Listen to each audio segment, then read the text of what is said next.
ဒီနေ့ကတော့ Oppo ရဲ့တော့မှအသေးထွက်ရှိလာတယ်ပေါ့နော် Oppo ရဲ့ A6 Pro ဆိုတဲ့ဖုန်းလေးကိုမိတ်ဆက်ပေးမှဖြစ်ပါတယ်ဆိုတော့ဒီကောင်လေးကိုဝယ်ယူမယ်ဆိုရင်တော့သူ့ရဲ့ဘူးထဲမှာဘာတွေပါမလဲဆိုတော့ကျွန်တော်တစ်ချက်ကြည့်လိုက်ပါမယ်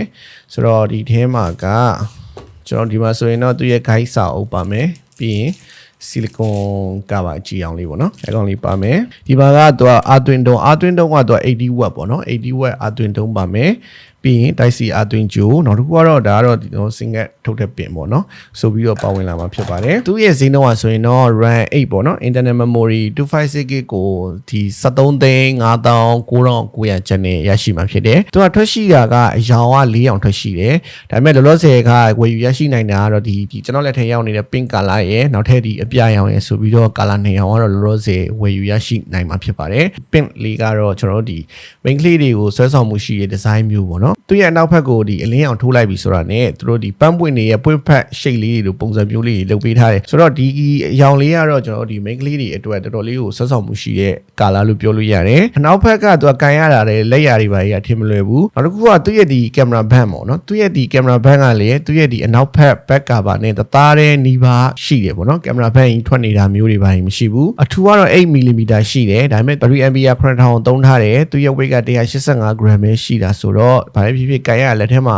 ပေါ့တယ်လို့ပြောလို့ရတဲ့အထက်မှာပါတယ်လက်တစ်ဖက်ထဲနဲ့ AACC အဆင်ပြေပြေအသုံးပြုလို့ရတာဖြစ်တဲ့အတွက်ဒီ 8 ကတ်ထဲပဲထည့်တာမဟုတ်ဒီပတ်စံ8ထဲပဲထည့်ပေါ့နော် AACC ဒီတည်သွားလို့ရတဲ့ site မျိုးလေးဆိုတော့ speaker ကတော့နှလုံးပေါ့နော်အပေါ်တစ်လုံးအောက်တစ်လုံး stereo speaker ကိုသုံးပေးထားတယ်အတန်ထွက်ကကျဲတယ်သူက volume ကိုကျဲမယ်ဆိုရင် 300% အထိတောင်ကျဲလို့ရတာဖြစ်တယ်ကျွန်တော်ဒီလူများတဲ့နေရာမျိုးတွေစူညံတဲ့နေရာမျိုးတွေမှာဆိုရင်သူ့ရဲ့ဒီ speaker ရဲ့အတန်ထွက်ကကောင်းကောင်းကြားရတဲ့အနေအထားမှာရှိတယ် single ကတော့သူက try ရမှာဖြစ်တယ်ပေါ့နော် single နှစ်ကတ်သုံးမယ်ဆိုရင် SD ကစိုက်လို့မရဘူး single တစ်ကတ်သုံးမယ်ဆိုရင်တော့ SD ကအသုံးပြုလို့ရမှာဖြစ်တယ်နောက်တစ်ခုကသူကဒီအကြမ်းခံမှုအပိုင်းမှာပေါ့နော် IP68 IP69 ပေါ့နော်ဒီ depth and water resistant ကိုရထားတယ်ဆိုတော့ရေစိမ့်မယ်ဆိုရင်သူက 1.5 မီတာအနက်မှာဆိုရင်တော့ဒီမိနစ်30လောက်ထိရေစိမ့်ခံတယ်ခေါက်ဆွဲပြုတ်ဝဲဖြစ်ဖြစ်ဒါမှမဟုတ်ရေနွေးပူနယ်ပဲဖြစ်ဖြစ်ပေါ့နော်အဲ့လိုမျိုးအပူတွေပါတွေကိုဒီဖုန်းပေါ်မှာတော့တဆပြုတ်ကြမယ်ဆိုရင်သူကဒီအပူချိန်ကို80 degree အထိတောင်မှသူကအပူချိန်ကိုခံနိုင်ရှည်ဦးမှာဖြစ်တယ်မတော်တဆပြုတ်ကြတာမျိုးတွေဘာတွေအတွက်လဲသူကအကြမ်းခံမှာဖြစ်တယ်ကျွန်တော်ဒီ design လှတယ်ပြီးတော့အကြမ်းခံတယ်လို့ပြောလို့ရတဲ့အထက်မှာပါတယ် screen display ပုံစံကတော့ကျွန်တော်တို့ဒီပတ်ဟို display ပုံစံနဲ့လာတယ် screen size ကတော့ 6.57 inch ရှိတယ်ပေါ့နော် AMOLED display ကိုသုံးပေးထားတယ် 120 Hz ရတယ်သူရဲ့အမြင့်ဆုံး brightness က1400 nit ရရှိတယ်ဆိုတော့ကျွန်တော်နေဘူးတွေမှာကျွန်တော်စမ်းပြီးတော့သုံးကြည့်တာလေအလင်းရောင်နေတိုက်ရိုက်ကြတဲ့အချိန်မျိုးမှာတော့မှသူ့ရဲ့ display ကမြင်ရတယ်ဆိုတော့အပြင်ဒီပိုင်းမှာအသုံးပြုမဲ့လူတွေအတွက်လည်းအဆင်ပြေတယ်သူရဲ့ဒီရုပ်ထွက်တွေဒီရုပ်ရှင်ကြည့်တဲ့အခါမျိုးတွေ social app တွေသုံးတဲ့အခါမျိုးတွေမှာဆိုသူရဲ့ display ကဘာမှပြောနေစရာအောင်မလိုဘူးပေါ့နော်ကြည်ကြည်တောက်တောက်နဲ့ color ဆူရတယ်နောက်တစ်ခုကကျွန်တော်ဒီညာဘက်တွေပါအသုံးပြုမဲ့လူတွေကလေးတွေလူကြီးတွေအတွက်ဆိုလဲသူရဲ့ display မှာ eye comfort တို့ဘာလို့စတဲ့ဒီဟာလေးတွေတွားပြီးတော့ဖွင့်ပြီးတော့အသုံးပြုလို့ရမှာဖြစ်တယ် fingerprint ကလည်းသူကမှန်ပါပဲပေါ့နော် Ana display fingerprint ကိုအသုံးပြုပေးထားမှာဖြစ်တယ် software ပိုင်းကတော့သူကတော့ဒီ ColorOS 15 Android 15နဲ့လာတယ်ဆိုတော့ကျွန်တော်ဒီ ColorOS 15ကလည်းကျွန်တော်ဒီ app တွေဝင်တာထွက်တာသုံးတာတွေကအားလုံးအဆင်ပြေတယ်ပေါ့နော် AI နဲ့ပတ်သက်လို့ကတော့ဒီမှာဆိုရင်တော့သူက Gemini ထည့်ပေးထားတယ်နောက်တစ်ခုကတော့ကျွန်တော်ဒီ outdoor mood ဆိုတာလေးပေါ့နော်ကျွန်တော်ဒီဖုန်းနဲ့ကျွန်တော်ဒီ outdoor မှာအသုံးပြုတဲ့လူတွေအတွက်ကျွန်တော်ဒီ delivery လိုမျိုးပေါ့နော်ဒီပစ္စည်းလိုက်ပို့တဲ့လူတွေစပိန်နေတဲ့လူပဲဖြစ်ဖြစ်တောင်မဟုတ်ဒီဆိုင်ကယ်နဲ့သွားတဲ့လူတွေပဲဖြစ်ဖြစ်ဒီမှာ outdoor mood တွေပါဖွင့်ပြီးတော့အသုံးပြုရင်အသုံးပြုလို့ရအောင်မှာဖြစ်တယ်နောက်တစ်ခုကတော့ဒီ AI နဲ့ပတ်သက်လို့ကတော့ဒီမှာ AI link boost network engine ဆိုတာလေးပါတယ်ဒီကောင်လေးကကျတော့ဗာလဲဆိုတော့ကျွန်တော်တို့ဒီ Wi-Fi line ဆဲအားနေတဲ့နေရာကိုရောက်နေပြီဆိုရင်သူကဒီ Wi-Fi မရတော့ဘူးပေါ့နော် Wi-Fi line ပြတ်တော့မယ်ဆိုတော့သူကကြိုတင်ပြီးတော့ခံမှန်းနိုင်ပြီးတော့မှအနီးစက်ရဒီ device တစ်ခုကိုချိန်ပေးတယ်ပေါ့အဲ့တော့ကျွန်တော်ဒီ Wi-Fi မရတော့ဘူးဆိုရင်ချက်ချင်းသူကဒီ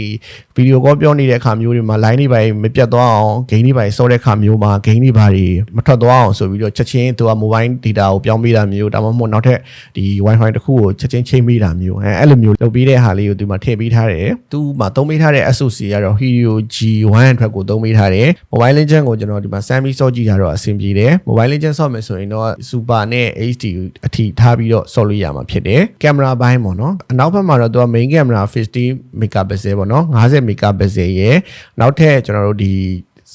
လမ်းတစ်ခုခုထည့်ပေးထားတယ်ပေါ့နော်ဆိုတော့ကင်မရာရဲ့ပုံထွက်တွေဘယ်လိုရှိလဲဆိုရင်တော့သူ့ရဲ့ဒီကင်မရာနဲ့ကျွန်တော်စမ်းပြီးရိုက်ကြည့်တဲ့အနေအထားမှာတော့သူ့ရဲ့ကင်မရာကမစိုးဘူးလို့ပြောလို့ရတယ်သူရိုက်ပြီးသွားရင်ထုံးစံတိုင်း AI နဲ့ပြန်ပြီးတော့ active ပေးတယ်ကျွန်တော်ဒီလူပုံတွေပါရိုက်ကြည့်တဲ့အနေအထားမှာတော့ portrait တွေပါရလည်းမစိုးဘူးဒီအလင်းရောင်ကောင်းတဲ့နေရာမျိုးတွေအလင်းရောင်လုံလောက်ရတဲ့နေရာမျိုးတွေဆိုရင်သူ့ရဲ့ပုံထွက်လေးတွေကအဆင်ပြေတယ်ဒီမျက်နှာတွေပါဆိုတဲ့ skin တွေပါကို smooth ဖြစ်သွားအောင်ထုံးစံတိုင်းပဲပေါ့နော်သူပြန်ပြီးတော့ active ပေးတာမျိုးတွေရှိတယ်ဗီဒီယိုရိုက်မယ်ဆိုရင်ပေါ့နော်သူက 1080p ကို 60fps နဲ့ရိုက်လို့ရတယ်ဒါပေမဲ့ဗီဒီယိုကတော့ကျွန်တော်ဒီ stabilizer မပါဘူးအဲ့အတွက်လမ်းလျှောက်ပြီးရိုက်တာတို့ဘာလို့ဆိုရင်တော့လှုပ်မယ်ပေါ့နော်လှုပ်မှာဖြစ်တယ် filter လေးတွေပါတယ်ပေါ့နော်ကိုစိတ်ကြိုက် filter ကိုနဲ့ light ဖက်မဲ့ color ကိုကြိုက်နှစ်တက်တဲ့ color လေးကိုရွေးပြီးတော့ဒီမှာသုံးလို့ရမယ်ပုံတွေပါရိုက်ပြီးသွားပြီဆိုလဲဒီထဲမှာဒီ AI နဲ့သွားပြီးတော့ပြန်ပြီးတော့ edit တာတို့ဘာလို့လုပ်လို့ရအောင်မှာဖြစ်တယ်သူကဒီ camera ရိုက်မယ်ဆိုရင်182ရတယ်ပေါ့နော်ဒီ photo ပဲရိုက်ဗီဒီယိုပဲရိုက် portrait ပဲရိုက်182အထိရတယ်တကယ်လို့ကိုက zoom အဆုံးထိဆွဲပြီးရိုက်မယ်ဆိုရင်10အထိထားပြီးတော့ရိုက်လို့ရမှာဖြစ်တယ်တပီကင်မရာကတော့16 megapixel ပေါ့နော်16 megapixel ကိုသုံးမိထားတယ်ကင်မရာဘိုင်းမှာတော့ကျွန်တော်အပျော်တန်းရိုက်မယ်အလားဓာတ်ပုံလေးတွေကျွန်တော်ခီးသွားတာပဲဖြစ်ဖြစ်ဒါမှမဟုတ်နေရာတစ်ခုခုသွားတဲ့အခါမျိုးတွေမှာအမှတ်တရရိုက်မယ်ဆိုရင်တော့သူ့ရဲ့ဒီကင်မရာကအဆင်ပြေတယ်လို့ပြောလို့ရတဲ့အထက်မှာပါတယ်ဗီဒီယို quality ကတော့အရင်ကောင်းတဲ့အထက်မှာတော့မပါဘူး battery ampere ကတော့ 9000 mAh သုံးပေးထားတယ်အားပြန်သွင်းမယ်ဆိုရင်သူက 80W ပေါ့နော် 80W နဲ့အားသွင်းရမှာဖြစ်တယ် standby ထားမယ်ဆိုရင်တော့32ရက်ထိထားလို့ရတယ်ဆိုပြီးတော့သူတို့ပြောထားတာမျိုးတွေရှိတယ်အားသွင်းမယ်ဆိုရင်သူက 80W ပေါ့နော် 80W နဲ့အားသွင်းရမှာဖြစ်တယ်ဒီ0ရင်တော့မှ 50% ကိုမိနစ်20ကျော်ပဲအားသွင်းရမှာဖြစ်ပြီးတော့ဒီ0 to 100ပေါ့နော်အားအပြည့်ကိုသွင်းမယ်ဆိုရင်တော့သူကတော့တနာရီကျော်ပေါ့နော်တနာရီနဲ့မိနစ်20အဲ့လောက်အထိအားသွင်းရမှာဖြစ်တယ်ဒီ Oppo A6 Pro လေးရဆိုရင်တော့ဒီဇိုင်းပိုင်းကလည်းလှတယ်နောက်တစ်ခုကအကျန်းလဲခံတယ်သူ့ရဲ့ display ဘိုင်းမှာဆိုရင်လည်းဘာမှပြောစရာမလိုဘူးပေါ့နော်ကာလာဆူဆူကြည်ကြည်တောက်တောက်ရုပ်ရှင်ပဲကြည့်မလား social app တွေပဲသုံးမလားအဆင်ပြေတဲ့ display မျိုးကင်မရာဘိုင်းကလည်းကျွန်တော်ဒီပေါ့ပေါ့ပပအပျော်တန်းကျွန်တော်ဒီအမှတ်တရဓာတ်ပုံတွေရိုက်မဲ့လူတွေအတွက်လည်းသူ့ရဲ့ကင်မရာမစိုးဘူးအဆင်ပြေတယ်နောက်တစ်ခုက battery အားလည်းများတယ် 9000 mAh ပါတယ်အားပြန်သွင်းလည်း 80W နဲ့အားသွင်းရမှာဖြစ်တဲ့အတွက်အားသွင်းရင်လည်းမြန်တယ်အပြင်းပြေဂိမ်းဆော့မဲ့လူတွေအတွက်လည်းဒီဖုန်းကအဆင်ပြေတယ်လို့ပြောလို့ရတဲ့အထက်မှာပါတယ်ပေါ့နော် Oppo user တွေအနေနဲ့ Oppo ပဲကင်ချင်တယ်ဈေးနှုန်းဒီ10သိန်းကျော်ဒီ73သိန်းဝန်းကျင်မှာသုံးကျင်နေဆိုတဲ့လူတွေအတွက်ကတော့ဒီ Oppo A6 Pro ကတော့ထည့်ပြီးတော့စဉ်းစားတင်တဲ့ဖုန်းတစ်လုံးအနေနဲ့တော့ကျွန်တော်မြင်မိတယ်ပေါ့နော်ဆိုတော့ဒီနေ့ကျွန်တော်ရဲ့ဗီဒီယိုကတော့ဒီလောက်ပါပဲနောက်ထပ်ဗီဒီယိုတွေမှာကျွန်တော်တို့ပြန်လည်ဆုံတွေ့ပါမယ်